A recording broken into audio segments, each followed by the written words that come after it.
Okay, good to go. Sure. All right, we are coming to you live from a podcasting studio here at Purdue. This is one of the lab spaces you would have access to if you're in our major. Um, we know that early applications for Purdue are due November 1st. So if you were thinking about applying and hadn't yet, you still have a little time. And even if you're not a senior and thinking about what to do after high school, here's another major to consider. I am Dr. Thorne. And my name is Dr. Nathan Menser. I am a professor here at Purdue and program coordinator for technology and engineering education. And with us here, we've got a student, Amaya. Yeah. So my name is Amaya Clevenger, and I'm currently a senior in the program. Excellent. Well, one of the reasons we're coming to talk to you today is about just engineering technology teacher education. We'll give you some information on that. We have a spot for some questions and answers after we're all done. And there's a high need right now for tech ed teachers, and that need is only expected to increase. So one of the reasons for that is that Indiana is actually pretty big in manufacturing. It contributes 30% to our total GDP and employs over 500,000 workers. And Indiana is scaling up jobs in technology-relevant fields. We're bringing in new manufacturers such as Honda, Star Plus Energy with some lithium-ion batteries, and Roche, just to name a few. However, there's still this big skill gap in the tech fields and a shortage of technology teachers across Indiana to teach those skills. And welcome, Mr. Fellow. Just saw you connected too. We've got Mr. Mundell as well. Excellent. So Indiana is expected to need over 100,000 workers by 2030 to replace retiring workers and meet demand. And just to put that into some kind of perspective, we had 76,000 students graduate from high school across Indiana last year. So if every student that graduated last year went into manufacturing, we would still be short of the goal for 2030. And many of those jobs require more than just a high school diploma. 45% of Indiana manufacturing is adopting Industry 4.0 standards, which means that we need to be able to teach things like additive manufacturing and cybersecurity and working with big data in order to better prepare the next generation. Okay.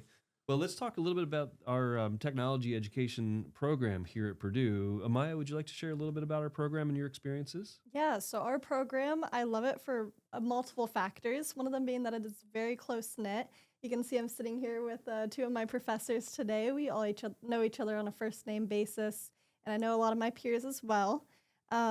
This program values putting us in schools as soon as possible, which is different from some of the other programs. I know I have been to 7 different schools just in the Lafayette area since I've been here.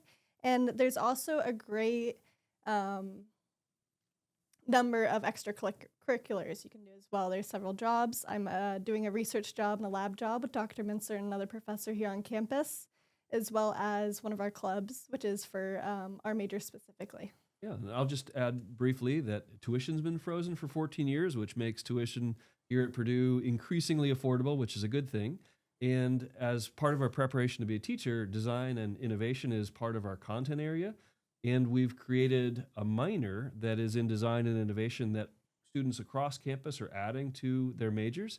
And when you're a teacher ed major, it's almost entirely part of your major, which is a good thing. So you'll have not only that background in teaching, but also a strong strength in design and innovation. So Amai had mentioned some of our community in terms of our student associations. One of those is TSA.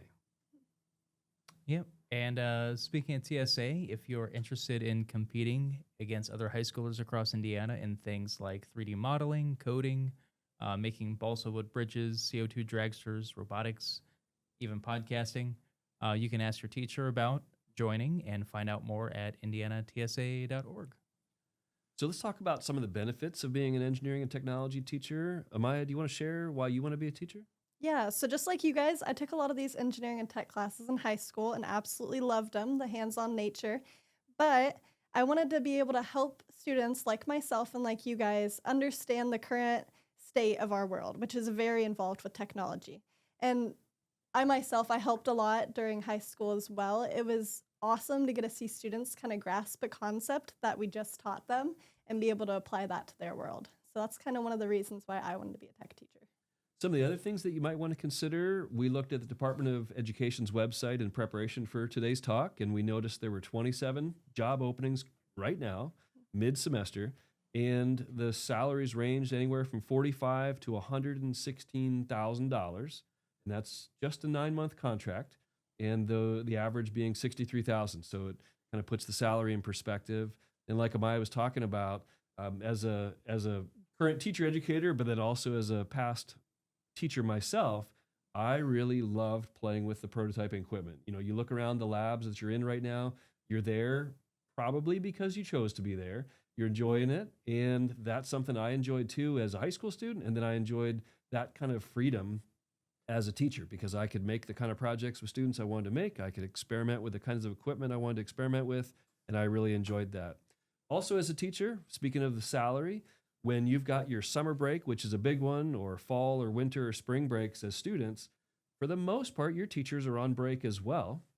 They may have a couple work days, but they're generally on break when you are. And I worked at a machine shop. I wrote CNC programs and literally doubled my salary as a working in the summer times and the weekends. And it made me a better teacher because I understand more about prototyping and machining. So I really enjoyed that. Let's jump ahead to the next slide. So what you can expect from our program. You want to share what a typical class looks like, Amaya, so they have an idea of what college is like here? Yeah, so usually in a semester in our program, you'll take a few tech-specific classes, such as physics or electronics. You'll take a few education classes. Usually it's a certain pathway, so maybe helping students with disabilities. And then you'll also take a major-specific class, which is specifically ETTE. And those major-specific classes, we use a lot of different projects that we could then teach one day with the added complexity of being able to learn how to use it in our own classroom. For example, I did one with Dr. Mincer a few semesters ago where we developed a unit on making hydroponic systems, which was really cool because now I can take that and use it later on when I start teaching. Thank you, Maya. So I'll add just a couple things then. Job placement is 100%. When students graduate our program, they've got jobs often before they graduate. Sometimes even their freshman and sophomore years, they're approached by, hey, when you graduate, we've got a job for you. So there's lots out there, like Amaya mentioned, very hands-on classes, and then a variety of leadership opportunities. We've got probably over 1,000 clubs and associations on campus. There is a club for just about everything that you could think of. So we've got a lot of opportunities, both within the major and across majors. So at this point, we'd like to transition to our last slide and then open it up for questions. If you'd like to type any in the chat or use your microphone and share any questions with us. We'll stick around as long as you've got questions. So we'll just see what you're interested in knowing more about. But as the last slide there that we'll share with you, the top is a QR code and a link to our major. We'll share this with your teachers so they can share the slides with you later as well. And just as a reminder again, engineering and technology teacher education. And my name is Dr. Mincer, program coordinator, Dr. Thorne, the partnerships coordinator. And we're happy to field any questions you might have.